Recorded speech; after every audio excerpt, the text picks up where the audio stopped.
Kia ora, good evening. It was confirmed late yesterday that Electricity Invercargill and joint venture partner, the Power Company Limited, have increased their investment in lines company OtagoNet.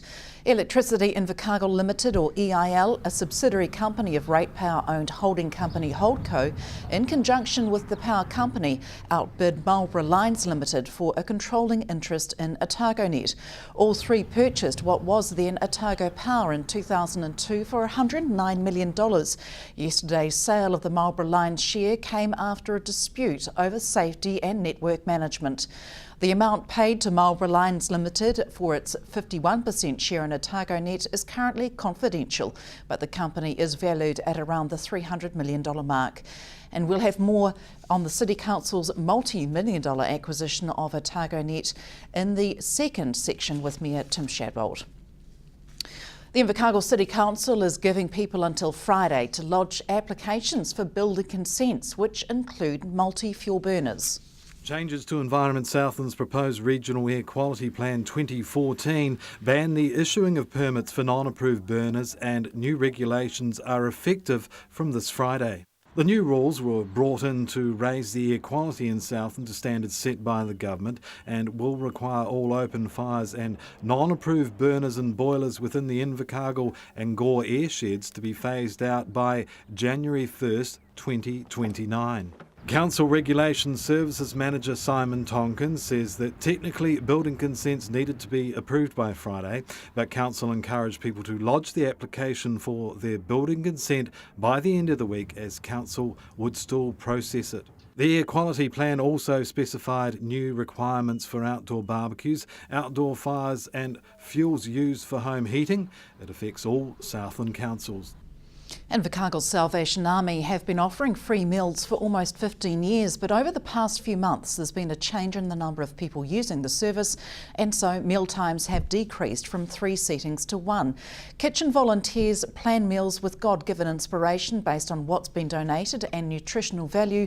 The soup kitchen is not funded, and the small gold coin donation from diners helps to put a value on the service. And so originally we were doing in a stage setting, so that we'd be up to 2 to 3 stages of sitting people for meals, and we've seen a decline in the number of people who are attending, and so we're just trying to make it a little bit easier for our seasoned volunteers to perhaps not spend quite so much time in the kitchen, and so we've changed it so that people get seated at 12 o'clock for their meal, and we don't, like, once 12 o'clock's come and gone, then the kitchen's closed or the dining room's closed, so that the people who are here are going to get their meal. If this was to be a paid service, Annette, do you have any idea what sort of figure you would put on it?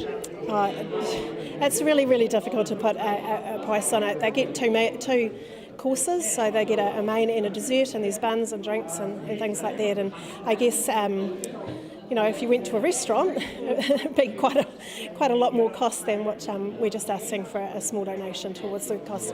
And if somebody really didn't have any money, they'd still be allowed to come in and dine. We've dropped from about 100 people down to between 40 and 50 people, and the dining room's big enough to cater for that number of people, and we've got all the equipment to cater for that number of people, whereas with 100 it's a bit crowded in here. And what do you put the decline in attendance down to?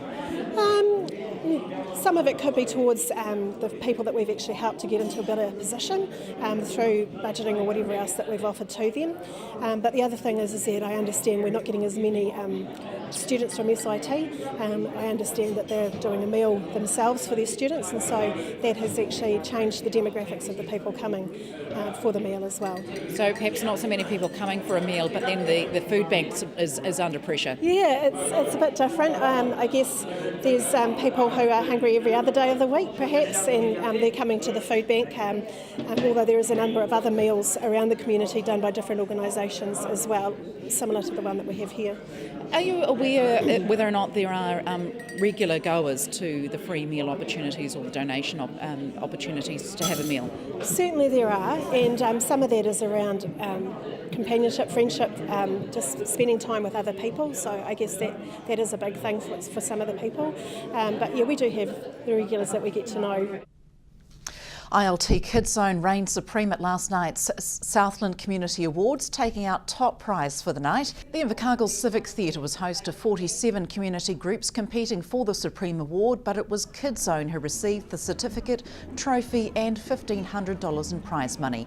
For winning the Supreme Award, Kids Zone will represent Southland at the 2014 Trustpower National Community Awards held in Wellington in March next year. Other winners from the night included Hospice Southland for health and wellbeing, Winton Rotary for sport and leisure, and James Hargest College student Natasha Belling for the Youth Spirit Award. Friends of Winton Maternity has won second place in a national competition that was decided by public vote. The $3,000 prize was part of a cash giveaway run by Stayfix and was voted as the second most deserving rural community project within the country. The money is being put towards updating birthing suites to include 2 new en-suites. Work is hoped to be completed by mid-2015. Meanwhile, in Bluff, another medical service has been boosted thanks to the Bluff Oyster and Seafood Festival. A wish list of Bluff Community Centre's Medical Trust has been met with a suite of computers being upgraded, along with the purchase and installation of new printers.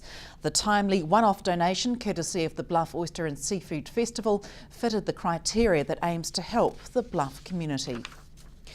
There's a changing landscape on Invercargill's Devron Street with the recent disappearance of 2 buildings. The Dutch Club and the Trades Hall have both been demolished to make way for extra car parking at the Invercargill Workingmen's Club.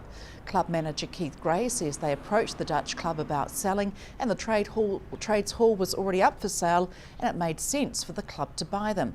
To date, around $460,000 has been spent on acquiring the sites, demolition and backfilling. Sealing of the 40-odd car parks space is set down for summer. Growing membership and well-utilised function facilities are behind the move.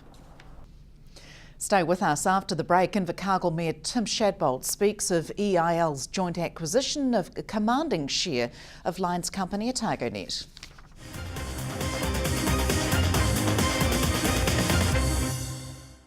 Welcome back. As we reported earlier in the bulletin, ratepayer-owned Lions Company Electricity Invercargill Limited, in conjunction with the Power Company Limited, have acquired a commanding share in Lions Company OtagoNet for an undisclosed sum. OtagoNet had been previously owned by the EIL, the Power Company and Marlborough Lines Limited. Yesterday, the 2 southern entities acquired Marlborough Lines' 51% share in a highest bid-takes-all auction. Hunter Andrews asked Invercargill Mayor Tim Shadbolt whether the 12-year history with OtagoNet had been beneficial to ratepayers. It's been a very good one, and we're fortunate down here in the south to have a partnership, if you like, of 2 consortiums, the Power Company, which is a trust, and our own Electricity Invercargill, which is more like a company. But they've worked cooperatively in terms of Otago. We put in quite a high bid to obtain that controlling interest, but it's worked out financially to be very beneficial for Invercargill and Southland. Why was the decision made to increase that interest? Well, we always want to expand. Like any private enterprise company, we want to grow. And there are not many opportunities for growth. In fact, there's only been 1 electricity company come on the market in the last 8 years, and we brought it.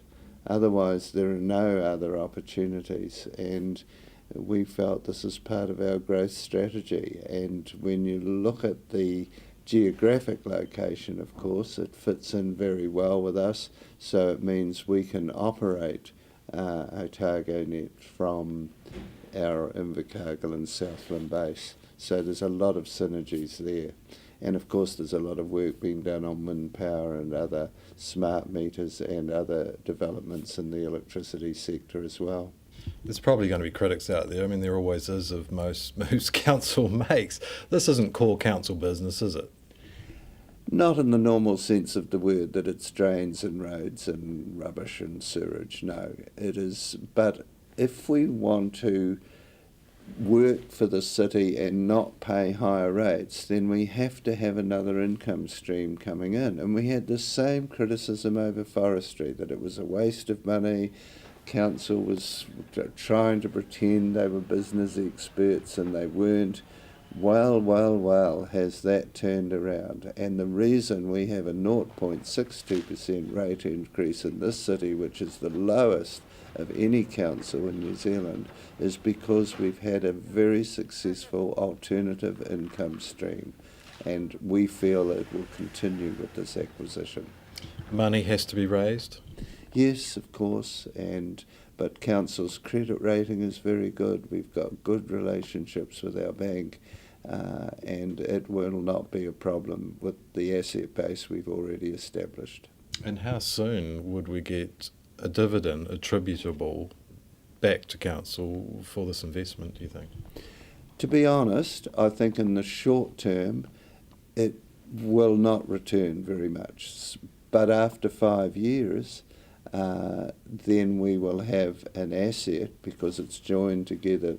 When you look at that combined asset, that will be very, very valuable, and the returns will be excellent to this council, and I think we'll be able to achieve similar very small rate increases into the future.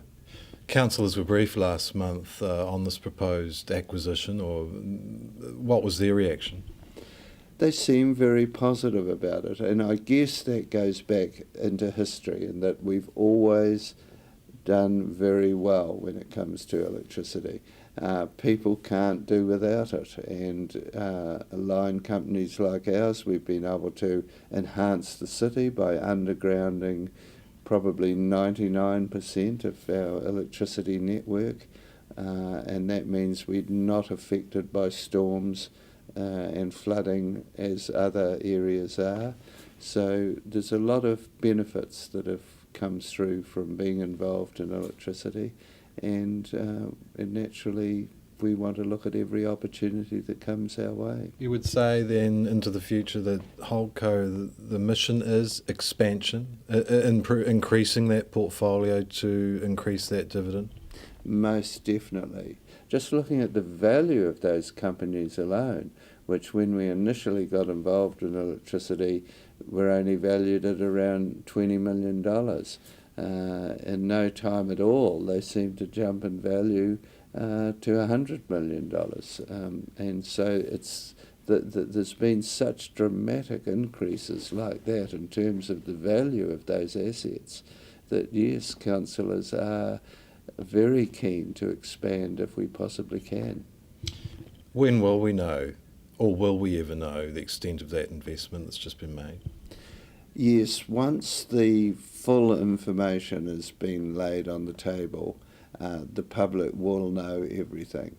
And there's a lot of ramifications, a lot of work that still has to be done. We have to look at tax issues, we've got to look at a wide range of economic factors, and they will all be put into the mix. And initially it will be councillors that will know every deal, every aspect of this deal, and then the public will be informed. Holdco Chair Councillor Graham Sycamore says exact figures surrounding the purchase will be presented to Council at the next full meeting before being made public. And that's it from us tonight. Next on Sport, Tom's takes on the South Island Secondary Schools Netball Tournament. That's on in the city this week at Stadium Southland. From the news team though, it's good night.